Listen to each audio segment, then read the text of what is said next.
guess.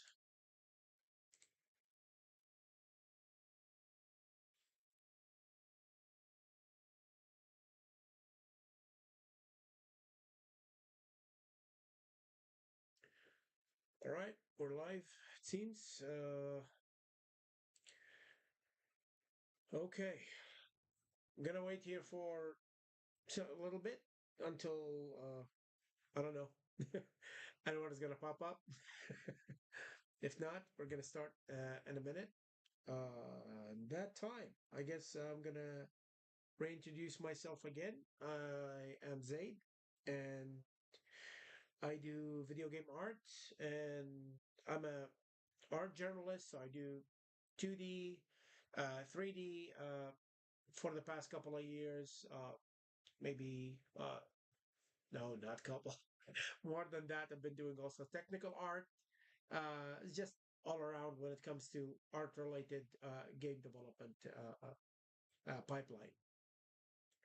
And I did some VFX work as well a little bit before for side projects, and yeah. So I want to talk about AI because I've been. If you don't know me, I look at it in a very specific way. I have my own worry about it when it comes to how is it being used, how it's being built, how it's being controlled. I don't like the general idea of how things are being managed right now. I think it's a little bit of an unfair game at the moment. Uh, so yeah, the discussion that I wanted to bring up regarding this whole thing is I think this is more towards people who are not tech savvy and kids who have a lot of questions, and it's just people who are curious, and also like a heads up for people who are already using it. They might not know how it's working. They think it's like this is specifically for people who think like it's black magic and it's sentient and all that shit. So yeah.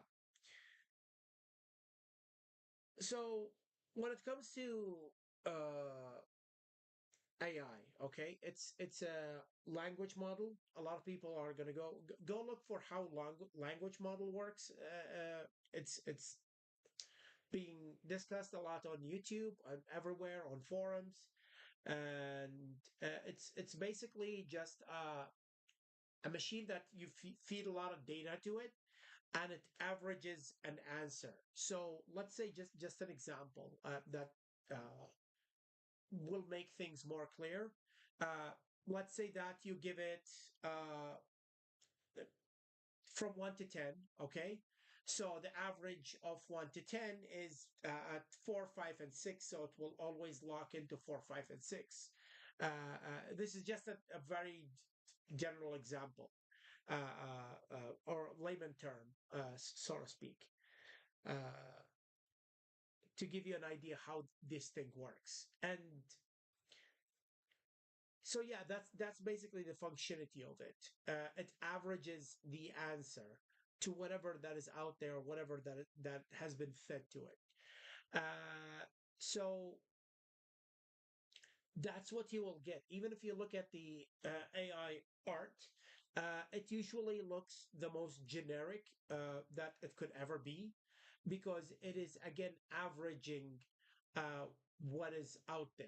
It's like reaching that midpoint, and when it comes to art, you need that really high point to create a very striking looking art. Uh, so this is how this thing functions, and also it does not even if you give it contextual information, sometimes it does a lot of times go check outside, it always makes mistakes, okay. There's a lot of instances where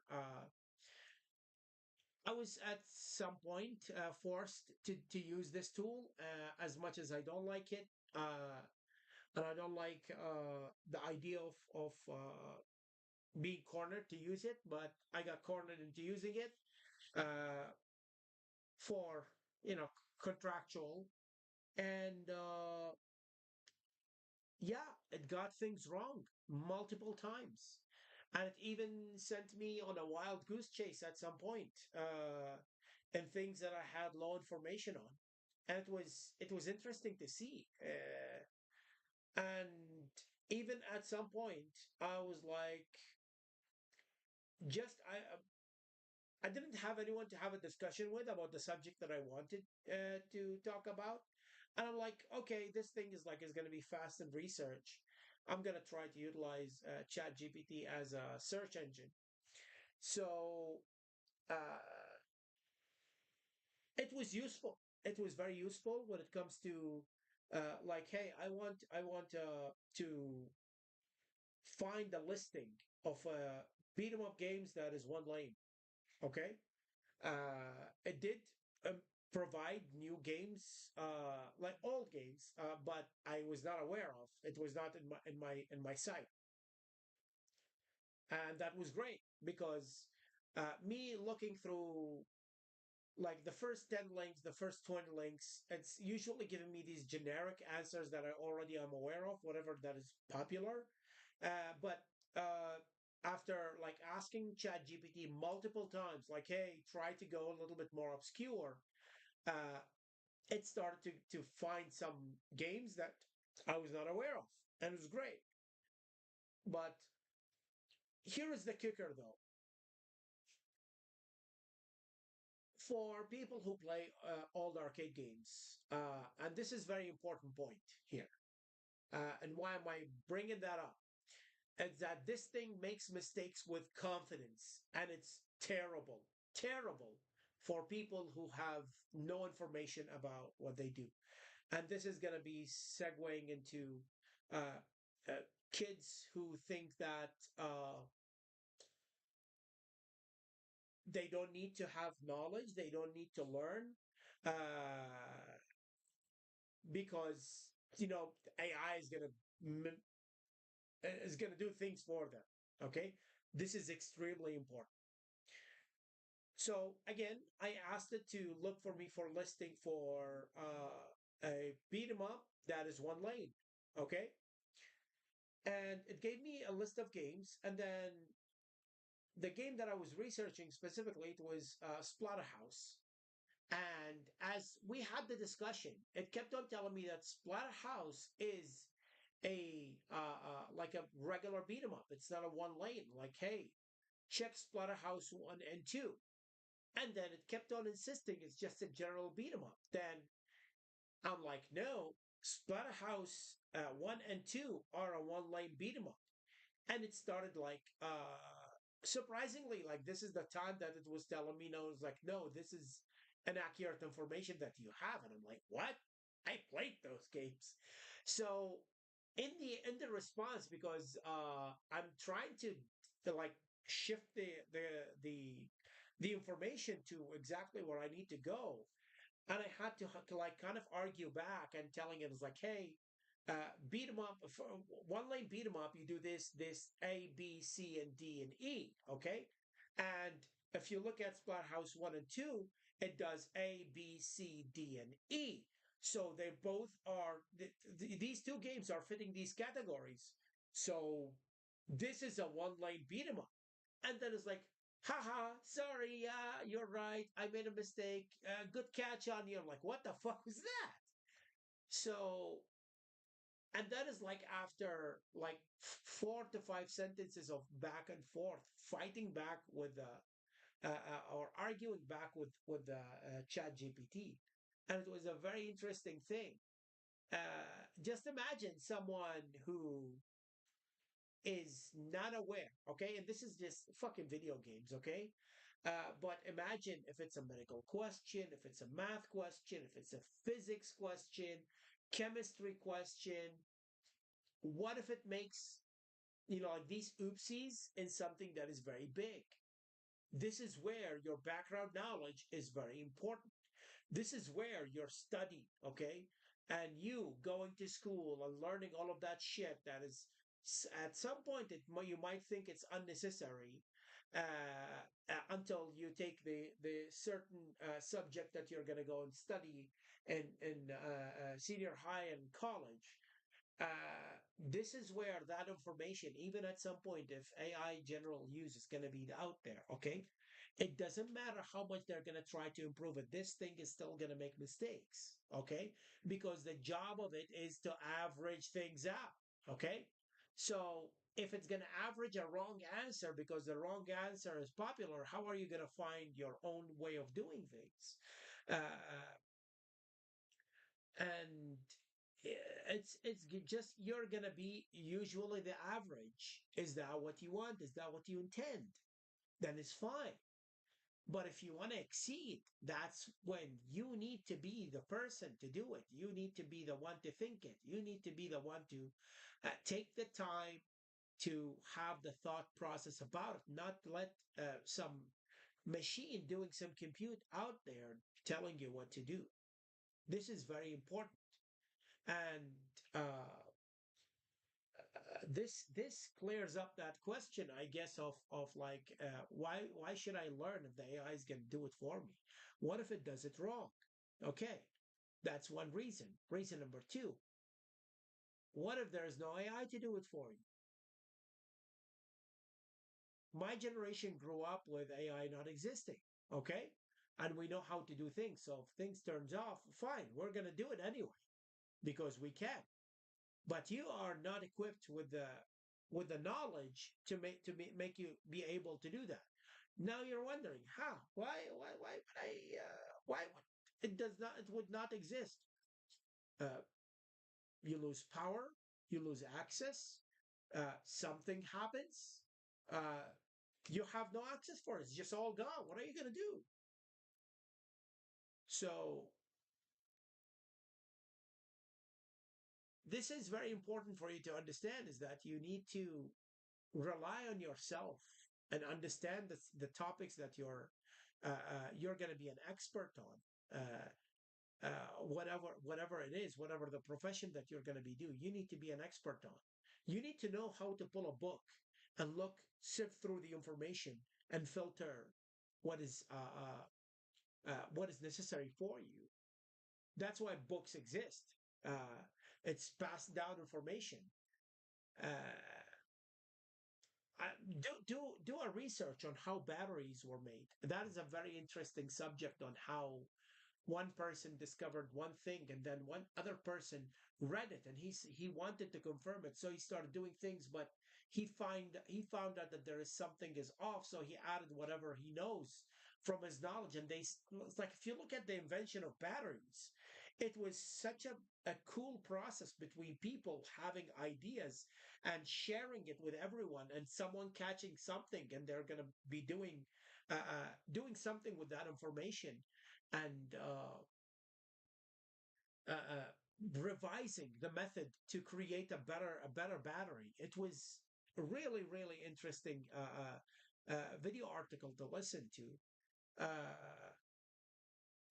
So yeah, this is something that you need to learn how to do on your own, not Chat GPT or Gemini or whatever is going to be telling you that. You got to know how to put your foot down based on the knowledge that you carry and understand and have experienced it. This is very important. So, if you have a question regarding like why should I study if Chat GPT is going to do it for me? Here's your answer. Uh, what if it makes a mistake and you don't have the information to know it made a mistake? What if someone takes it out of your hand and you're left with nothing? Literally, are going to be left with nothing. And currently, in the world that we're living in, very sad is that there are some people who are trying to make you live on constant state of rent. They want to siphon money out of you in the most uh, smallest way. It doesn't matter. They just want to keep on taking that from you, whatever it is. So why do you give them the chance to do that? And I'm talking from experience. Look, go see how the subscription model started and how things are running now. And This back and forth between the consumers and the corporate. It's a very interesting cycle to happen, and it shows you. I'm not afraid of the machine.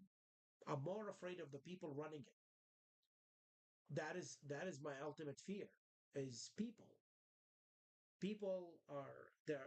The humans are genuine. They're nice, but also there are very bad people out there, and sadly, a lot of bad people out there who are ready to take everything. They want to leave you with nothing, and they want to keep you blinded. So do not allow those people to take everything from you. Do not allow them to take the human experience from you. The human experience is you living, learning, seeing, experiencing. That's what it is. You wouldn't know how water feel until you go into the water. You wouldn't know the how the wind is gonna blow in your face when you're driving a car until you do it, right? Or a motorcycle. You wouldn't know how your muscles hurt if you don't exercise and go out and run. You wouldn't know how it feels to create a piece of art until you sit down and you paint it with your hands and you experience that. How the food tastes. Doesn't matter how many videos of food that you watch on YouTube to see those professional cooks cook all of these meals. They do the experience. You cannot smell it. You cannot taste it. How would you know? So don't allow these people to take that human experience from you by offering you this magic box uh, that will do everything for you. You gotta experience life. You gotta experience this by yourself. So yeah, it's a very short discussion. It's just a thing that has been really bugging me for a while. And I was asked that answer multiple times from various people of why should I learn if this thing is going to give me everything. Mm, I had an answer for it, but it's not as compelling maybe because I didn't have the time to think about it. But after sometimes of it being in my head of why, because I also have kids and they ask me these questions too, and I guess when I got the chance, I'm even thankful for being cornered to use artificial intelligence and using Chat GPT and Google Gemini. I'm glad that I had that opportunity to learn more on how these things function, and I got the answer that I got. So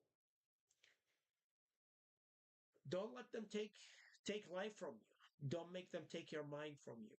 They have already taken enough from everyone. So yeah, I guess that is it. I just wanted to express these thoughts. I didn't know where to put them, so I'm putting it here on YouTube as usual, and that'll be it. Have a wonderful weekend. This is Zaid signing out.